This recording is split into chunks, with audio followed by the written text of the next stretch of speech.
আমাদের দ্বারা এই ক্যাম্পাসে যে এত বড় একটা আয়োজন ছিল কিন্তু কোনো সাধারণ শিক্ষার্থী ডিস্টার্ব হয়নি। সাধারণ শিক্ষার্থীরা কিন্তু সত্যি অর্থ পাওয়ার অ্যাক্সেস যে পলিটিক্সটা সেটি কিন্তু লাইক করে না। আমাদের থেকেও আমার মনে হয় যে প্রধানমন্ত্রী জনাব তারেক রহমান তার ভালো লাগা আরও বেশি কাজ করছে।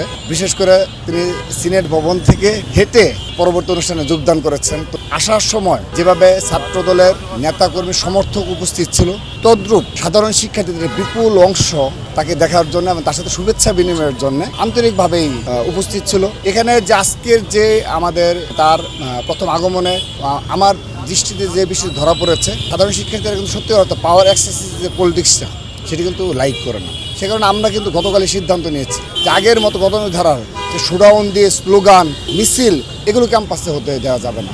আমরা এগুলো পুরোপুরি নিষেধ করেছি। এর জন্য দেখবেন আজকে কোনো ওরকম কোনো মিছিল হয়নি এই ক্যাম্পাসে, কারণ আজকে সবগুলো ডিপার্টমেন্ট খোলা রয়েছে, ক্লাস হচ্ছে, অনেকের পরীক্ষা রয়েছে। সেহেতু আমাদের অবশ্যই তিনি প্রধানমন্ত্রী, তো তার আগমন উপলক্ষে সাধারণ শিক্ষার্থীদের ডিস্টার্ব হবে এমন কোনো কাজ ছাত্রদল থেকে বারবার নিষেধ করে আমরা সেটি করেছি।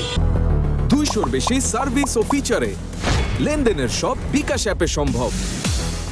যখন তিনি সিনেট ভবন থেকে বের হয়ে কলা ভবন অভিমুখে আসছেন, স্বাভাবিকভাবে তখন অল্প কিছু স্লোগান এটি চলে আসছে, কিংবা সাধারণ শিক্ষার্থীরা যে করতালি, জাস্ট এটুকুই।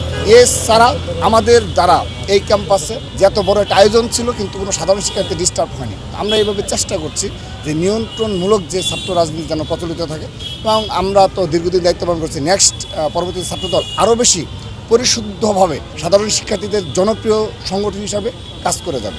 এটি আপনারা নিজেই দেখেছেন যে সবগুলো ভবনে পরিপূর্ণ ছিল কানায় কানায়, কারণ তার একটি ইমেজ রয়েছে। এই ইমেজটা তিনি দীর্ঘদিন একজন নির্যাতিত নেতা হিসাবে এবং যে প্রতিশ্রুতিগুলি দিয়েছেন তার বাস্তবায়ন বলেন, এবং একজন দেশপ্রেমিক লিডার হিসাবে বলেন, এবং শহীদ রাষ্ট্রপতি জিয়াউর রহমান বেগম খালেদা যে সন্তান হিসাবে বলেন, এবং তিনি যে নির্যাতনের শিকার হয়েছেন সেই 1/11-এ, তার তো মেরুদণ্ডের হাড় কিন্তু এখনো কিন্তু ভেঙে দেওয়া হয়েছে। তার প্রতি যে সাধারণ জনগণের যে একটা রয়েছে, আবেগ রয়েছে, সেটি আজকে মোটামুটি প্রকাশ পেয়েছে। সাধারণ শিক্ষার্থীদের একটা প্রত্যাশা রয়েছে যে নতুন ধারার ছাত্র রাজনীতি, যে ঢাকা বিশ্ববিদ্যালয়ে কিংবা বিশ্ববিদ্যালয়ে তো পড়াশোনার জায়গা, এখানে আমরা ছাত্র রাজনীতি আমাদের করা হয়েছে। বিগত ফ্যাসিস্টদের সময় সেই সংগ্রামী ভূমিকা অবতীর্ণ হয়েছিল, বাট ছাত্র রাজনীতির প্যাটার্ন অবশ্যই পরিবর্তন করতে হবে।